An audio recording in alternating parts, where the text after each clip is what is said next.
네, 앞서 JB타임즈 시간에 전해드렸죠. 교사들의 우울증이 상당히 좀 심각한 수준에 있다라는 조사 결과가 나왔다고 전해드렸는데요. 바로 이 조사를 실시한 곳이 녹색병원이고 전교조인데요. 녹색병원의 윤관우 직업환경의학과 과장 전화 연결해서 좀 자세한 이야기 좀 들어보도록 하겠습니다. 나와 계시죠?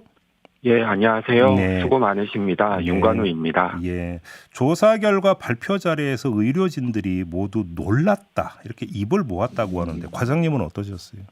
네, 저도 이제 실제 조사를 주도하면서 네. 결과를 보고 좀 놀라우면서도 예, 좀 우려가 컸습니다. 그래요. 제가 교사의 이런 근무 환경 또는 정신 건강 이렇게 안 좋은지는 몰랐거든요. 예, 제가 이제 주로 이제 직업환경의학 전문의입니다. 그래서 주로 이제 환자를 치료할 때는 좀 놓치는 이상이 없도록 적극적으로 진단을 하는데 네, 집단을 진단할 때는 없는 건강 문제를 있다고 말씀드리면 안 되니까 조심스럽고 신중하게 일단 진단을 합니다. 일단 좀 이번에 조사가 어떻게 이루어졌는지 조사 방법이 뭐였는지 좀 잠깐 말씀 좀 해주세요. 예, 이제 그 정교조에서 예, 우선 처음에는 그 서희초 초등학교 선생님 사건 이후로 저희가 볼 땐 이건 한 개인의 문제가 아니고 아마 이제 좀 감춰진 교사의 전체적인 문제다라고 예, 생각을 했고요. 네. 그래서 교사의 정신 건강에 대한 어떤 조사가 필요하다는 의견을 정교조에 드렸습니다. 예, 그래서 몇 번의 회의를 거쳐서 긴급하게 저희가 이제 조사 문항을 만들고 인터넷을 통해서 조사가 진행이 되었습니다. 설문조사 방식으로 이루어진 거죠, 그러니까. 예, 맞습니다.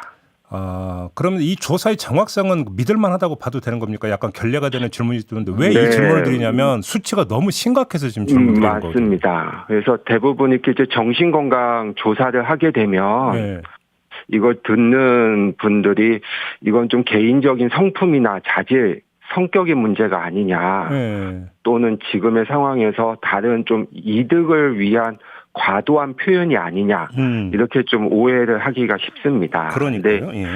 근데 이거를 한 집단의 특성이나 근무 환경을 제대로 이해를 하면 네. 그 결과들을 정확하게 좀 받아들일 수가 있는데요. 네. 저희도 이렇게 조사를 하면서 실은 조사에 참여한 교사분들이 한 6천여 명 됩니다.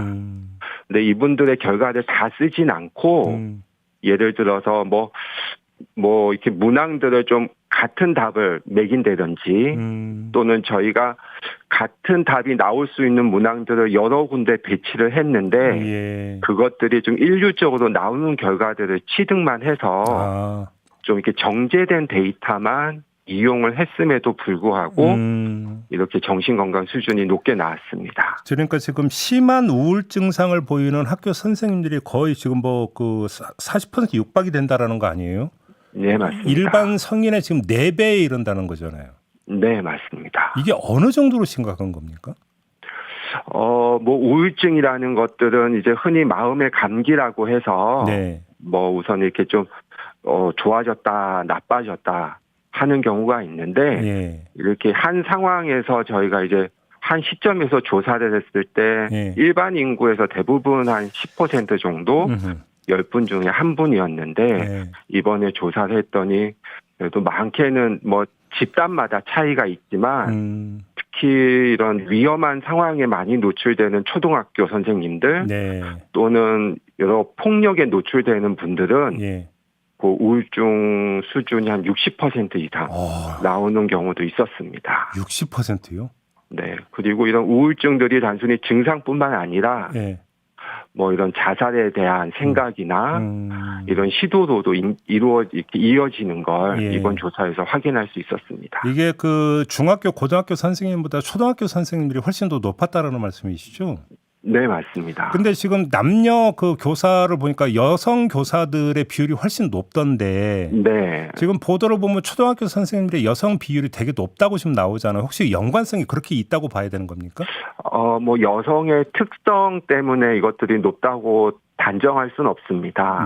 동일한 여성 교사에서도 업무 환경에 따라서 이 우울증이나 여러 가지 정신건강 수준의 차이가 있더라고요. 그래서 이거는 개인의 성품이나 성격으로 치부하기보다는 밀접하게 교사의 업무 환경과 관련이 있다라고 생각하시면 좋겠습니다. 중고등학교보다는 초등학교에서 여성 교사의 비율이 상대적으로 높으니까 네. 그렇게 연결이 될 수도 있는 거 아닌가 싶어서 한번 좀 질문을 드려봤고요. 네네네.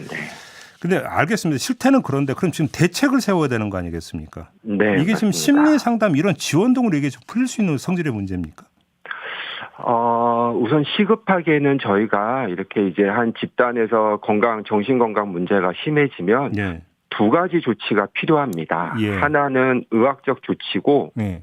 두 번째는 행정적 조치입니다. 네네네. 의학적 조치는 앞서 말씀드린 좀 위험군을 찾아내서 이분들이 더 나빠지는 상황에 빠져들지 않도록 여러 가지 심리 상담이나 의학적 조치를 취하는 게 의학적 조치라면 네. 행정적 조치는 그런 위험한 상황에 계신 분들을 잠시 그 상황에서 벗어날 수 있도록 잠깐 리프레시할 수 있는 시간을 준다거나 또는 조금 그 스트레스를 덜 받을 수 있는 업무로 재배치한다거나 그런 행정적 조치 두 가지가 한꺼번에 이루어져야지 될 것 같습니다. 그런데 그럼 의학적 조치 지원 수준은 좀 어느 정도라고 평가하세요, 과장님?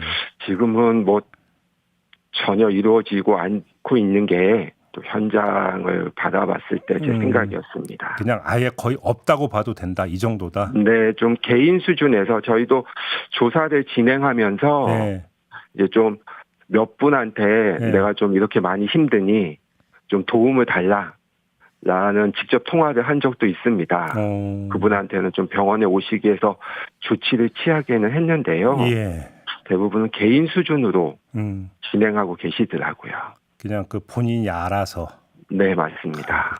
그럼 행정적 조치 같은 경우는 얼마 전에 교육부가 발표한 이런 조치 가지고 어느 정도로 보완이 될 수 있다고 평가하세요?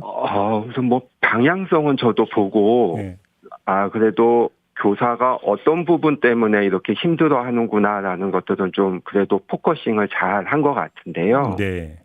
우선은 시간이 문제인 것 같고 이 제도가 안착하려면 그만큼 시간이 필요한데 또 그 과정에서 또 계속 반복적인 위험 상황에 처해질 수 있기 때문에 그런 부분 또 지금은 제도적인 것들 법안 위주로 마련되고 있는데 이것들이 현장에 적용하는 과정에서 또는 제대로 적용되지 못하는 부분도 분명히 있을 것 같습니다. 그래서 그런 부분들은 충분히 좀 현장의 목소리를 담아서 이것들이 정착될 수 있도록 좀 노력들이 이루어졌으면 좋겠습니다. 마지막으로 짧게 이걸 좀 여쭤볼게요. 그러니까 최근에 그 학교 선생님들의 그 이른바 극단적 선택 사례가 계속 보도가 되고 있잖아요.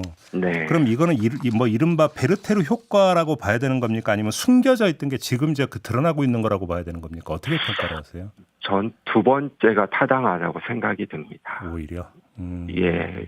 뭐 지난 이제 서희초 사건 이후에 많은 교사분들이 뭐 공감과 또 염려를 표현해 주셨는데 선생님 스스로 또 그걸 이겨낼 수 있는 힘들은 분명히 계시다고 보거든요. 그런데 이미 위험한 상황으로 진행된 분들은 그렇게 스스로 이겨낼 수 있는 힘들이 많이 부족합니다.